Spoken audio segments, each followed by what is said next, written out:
Berkeley City Council has voted to ensure that people who are from low-income families or who are homeless still have access to medicinal marijuana. In fact, they passed a new law in the area which would basically force all marijuana dispensaries to make sure that 2% of the marijuana that they have throughout the year goes toward this type of charity. It goes toward people who just cannot afford it but still need the medicine. Now, the proposal was unanimously passed by Berkeley City Council, as I said, this week, and it calls on outlets to give 2% of the amount of cannabis they sell to those who couldn't otherwise afford it. Another thing that they're doing is they're ensuring that they can open up another dispensary. Right now they have 3, so they're going to open up the 4th one. So that's cool.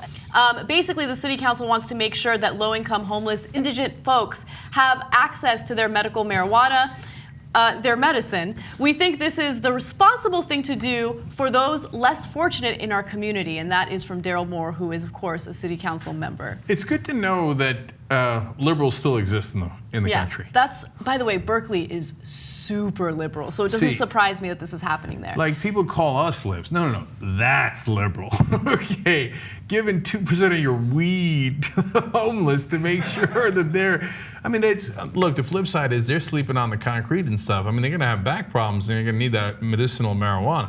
Yeah, okay, so look, overall, if all goes to plan, then I'm in favor of this, right? Because if you truly are using it for medicinal purposes, absolutely. I don't think that you should deny someone medicine, and marijuana is used as medicine, as you guys know, just because they're poor. But at the same time, in states like California, getting a prescription for marijuana is literally the easiest thing you can do, okay? All you have to do is go to some, like, sketchy doctor, and it's usually like some, as Joe Rogan says, a white dude with dreadlocks, and he said that in his stand-up. It was hilarious. And you just tell him, like, yeah, I have trouble sleeping, and they'll write it. I think it was Jimmy Dore who said, yeah, I've got a condition. My condition is I don't have enough pot.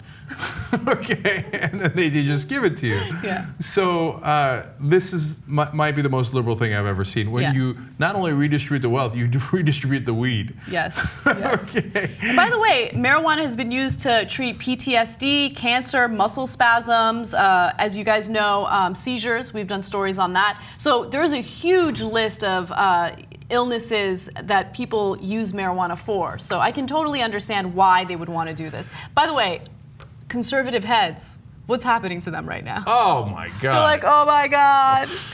Demons, they live in Berkeley. Oh yeah, I'm surprised Fox News isn't doing this as exclusive breaking news 24/7. Now, having said all this and making fun of it, yada yada, sure. I mean, I guess if the vote came up, I wouldn't have proposed the bill. I wouldn't have even thought of it, right? But if the vote came up, yeah, I guess I'd vote yes. Yeah. Some people probably really do need it, and they probably are. And it's not just for homeless, it's for the poor, the indigent, etc., people that can't afford it. Yeah. And even if it isn't, let's redistribute 2% of the weed to people who don't have enough money for it. What's wrong with that? So what? Yeah. Right? Agreed. Like, and you could really do that for almost all businesses, which would then make Fox News heads explode even more. But it's not such a bad thing. Like, if you're a local bakery and you have to give 2% of your muffins to the needy, not such a bad thing, right? Mm-hmm. I mean, you'd hope that you'd do it on your own, but if the council says, hey, in this community, we think we should share, that's a nice thought. Yeah. And it amused me to think, like, if they made us do it, since we're a local business. Well, what do you guys do at a talk show? Well, 2 hours you do it every day? Okay, you got to go talk to the homeless for 2.5 minutes. We go over there. Like, all right, now let me tell you what's happening with Kurdistan. It's crazy, man. They would love it. They'd be all over it. Yeah. Like, yeah, thanks, but I think I'm moving to Berkeley.